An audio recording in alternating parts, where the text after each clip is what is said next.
ce qu'il faut surtout pas faire, c'est si vous êtes à 10 kilomètres de cette explosion et que vous n'avez pas eu d'effet direct puisque vous étiez dans un parking, vous étiez, etc., il ne faut surtout pas le lendemain ou le jour d'après retourner dans la ville qui a été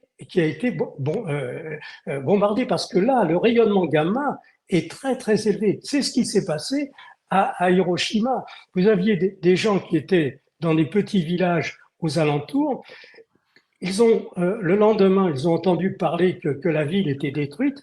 Ils ont voulu aller voir sur place s'il y avait encore quelque chose, puisqu'ils avaient des cousins, des oncles et tout ça qui étaient sur place. Ils se sont rendus le lendemain ou le surlendemain dans la ville. Ils ont marché dans les rues, puisqu'il n'y avait plus pratiquement aucune maison, sauf quelques-unes qui étaient en dur. La plupart des maisons japonaises, c'était du bois et du papier.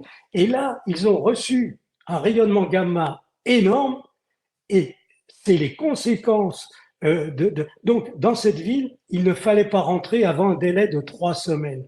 Pourquoi? Parce que le rayonnement gamma décroît très très vite. À chaque fois qu'on multiplie le temps par 7, on divise le niveau, le débit par 10. Voyez. Donc, imaginez, on prend une mesure 1 heure après l'explosion, on est à, par exemple, 5000 rad, eh bien, 7 heures plus tard, vous êtes à 500 rad. Vous multipliez les 7 heures par 7, vous êtes 49 heures plus tard, vous êtes à 50 rad. Et donc, quand vous multipliez les 49 heures par 7, vous êtes à 15 jours plus tard, et là, vous n'avez plus que 5 rad heures. Là, vous pouvez éventuellement rentrer, mais je parle là d'un débit énorme, vous voyez. Donc, c'est ça, les gens ignorent tout du rayonnement gamma.